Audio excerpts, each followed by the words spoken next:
Chapter 16. The Time When Christ Comes. Just summarize it already. This friend had shown up early in the morning, demanding things as if it was his right. Summarize what?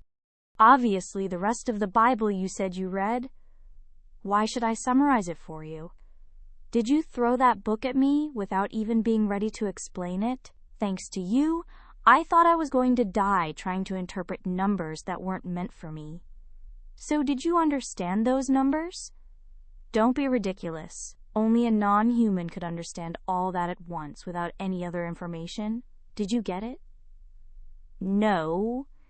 His friend's expectant face twisted as if he'd just eaten something foul. His already unattractive face looked even worse. Wait. So you acted all high and mighty when you didn't even know yourself? I must be crazy for rushing over here this morning.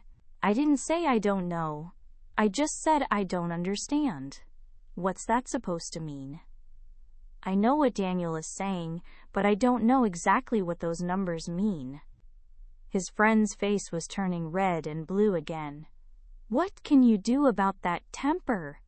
Tusk. I'd better answer before he collapses, clutching the back of his head. Christ, what are you talking about now? You asked me to summarize the rest of the Bible, right? Not just Daniel, but the entire Bible can be summed up in one word: Christ. Christ means the Anointed One, right? Yes, that's right.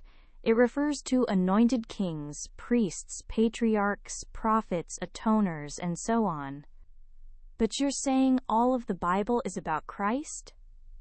Not exactly. The Bible includes the Torah, which is the law, historical books, prophetic books, and writings like the Psalms. Of course, not all those stories are directly about Christ. But you said it summarizes to Christ. I said that because ultimately, what the Bible aims to say is Christ. If you look at the Bible, it doesn't say why God chose the Jews, only that he chose them because of Abraham's faith.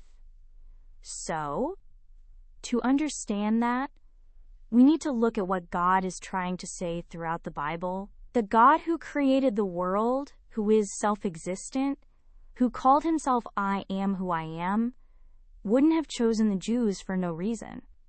If he just needed a people to serve him, the Jews would have been the worst choice. They betrayed him again and again, no matter how many miracles he showed them. Yet God didn't abandon them. For sins that any other god would have wiped them out for, he only punished them, and even gave prophecies of restoration. Why did he do that? I cleared my throat unnecessarily. My simple friend was now completely absorbed in my story, as if he was never irritated. His eyes were urging me to get on with it. Sometimes I wonder how this friend became such an excellent scholar and magus, observing and interpreting the stars. But if you're fooled by his appearance, you'll miss his true worth. He's truly remarkable.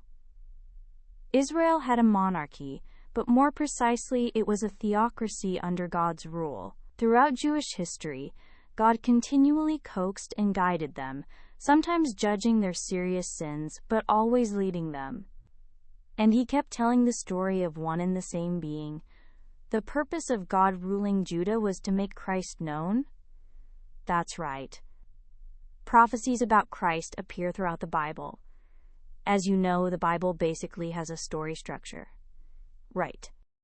When we write, we use various methods to reveal the theme. Sometimes the story seems unrelated to the theme, and sometimes sub-themes are introduced. But there's always one true theme that ties everything together. In a typical story, that theme is shown little by little at first, then becomes clearer toward the end, with foreshadowing along the way. After the story is complete, you realize, so that's what it was about. If you read the Bible carefully, you'll notice this pattern, and from this perspective, the Bible is a book meant to reveal Christ. Isn't that a logical leap? It may seem like a leap, but anyone who's written stories will understand what I mean. The real theme of the Bible is Christ. Well, Daniel does talk about an anointed king. But that part was a bit hard to understand. Which part do you mean? It clearly says at the beginning that an eternal kingdom will be established, but later it says the king is unjustly killed.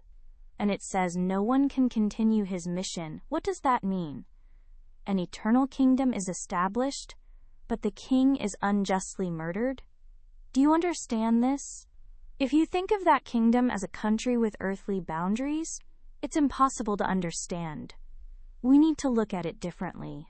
In the book of Isaiah, it says Christ bears the suffering and sorrow we should receive. It's written that we have peace through his punishment, we are healed by his wounds, and the iniquity of us all was laid on him. So being unjustly killed can be seen as another mission of Christ. Where in the world is there such a ridiculous mission? My friend's expression showed he couldn't accept this, but I had nothing more to say. What can I do?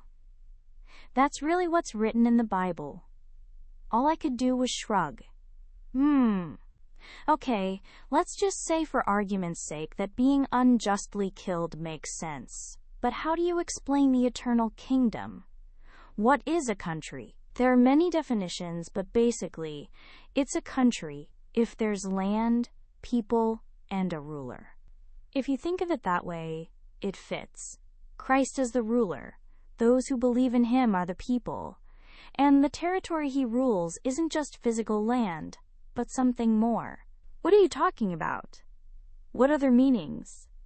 Basically, Christ came to reestablish God's kingdom, so he'll actually be called a king. But because he must be unjustly killed, he also has the image of a suffering servant. The Bible contains both these images of Christ. If these two don't refer to different people, the only way to resolve the contradiction is to see him as a king who came to suffer. The kingdom he rules actually exists, but it's revealed through the lives of people who believe in him, not as visible land. Wherever people believe in him, that place becomes his kingdom, and if people keep believing, even if he dies, his kingdom becomes eternal. Difficult. Anyway, for these reasons, even though I don't exactly understand the numbers in Daniel, I said I know what not just Daniel but the whole Bible is trying to say. Then tell me more about this Christ. You said Christ means the king who will reestablish the Jewish kingdom, right? But hasn't Christ already come? The Jews have their own kingdom now. Christ is supposed to come as a descendant of King David. The previous Hasmonean dynasty was from the tribe of Levi, and the current Herodian dynasty is Idumean, so neither is related to Christ. That's why I've heard the Jews are still waiting for Christ. I see. So the Christ figure the Bible speaks of hasn't come yet. That's right. But didn't it say this Christ would come during the time of Rome? The fourth kingdom, strong as iron on one side and weak as clay on the other. I'm certain of that. Then that means Christ is coming in our time. The Jews must be in an uproar, waiting for the king they've longed for. I wonder if that king will side with our country rather than Rome. Well, the Jews are such a peculiar people. Yeah, those selfish people who believe only they are chosen. That's why I dislike the Jews. Don't dislike them too much. After all, it's because of the Jews that Christ can come. If they weren't such a proud people, who else could have preserved God's word all this time? But you keep talking about Christ, but doesn't this Christ have nothing to do with you or me? If he's the king of the Jews, maybe he'll help our country, but that's just a national issue, not a personal one, right? I thought it had nothing to do with me at first, too, but it seems that's not the case. What do you mean by that? As you know, Daniel talks about the last days of the world. We don't know if the numbers there refer to actual dates or to God's own timetable.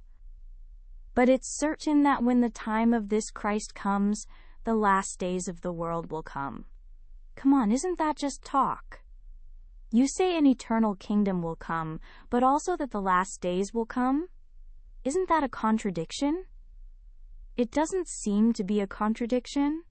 It seems the victory of that eternal kingdom means the last days. Anyway, When I read that prophecy, I thought, if this Bible is telling the truth, maybe the last days could come before my time is up. Then what should I do? My friend is listening again, his expression intrigued. So I decided. Decided what? To believe in God. Huh? Don't talk nonsense. How can you abandon our gods and believe in a foreign god, and from such a weak nation as the Jews? Does believing in that God save you or something? Even Gentiles can be saved if they believe in God. Okay, let's say that's true, but you didn't even believe in the existence of gods before. A man of pure reason saying he'll believe in God? That's laughable. I don't really believe in God yet either. I've just decided to try believing. Try believing, huh? That won't create faith, but do as you please. Just don't regret it later. I won't regret it. Fine. Regret it or not, do what you want. But how exactly are you going to believe? Well, I'll wait for Christ and try living as God says in the Bible. My friend's expression suddenly changed. When he makes that face, it means he's thought of something. So, how are you going to wait for Christ? Live according to God's word. Suddenly, I feel like I've been hit on the head. Yes, this is it. This is why I can't help but respect this friend. He sometimes points out things I haven't thought about.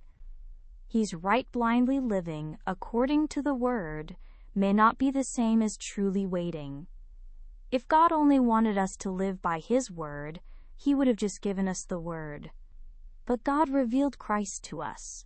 So not just living by the word, but how to wait for Christ, is something we need to think about. Hey friend, yes? Let me teach you something. If you do as I say, you might be able to know when the Christ you've been waiting for is coming. What on earth is he trying to say, building up suspense like this?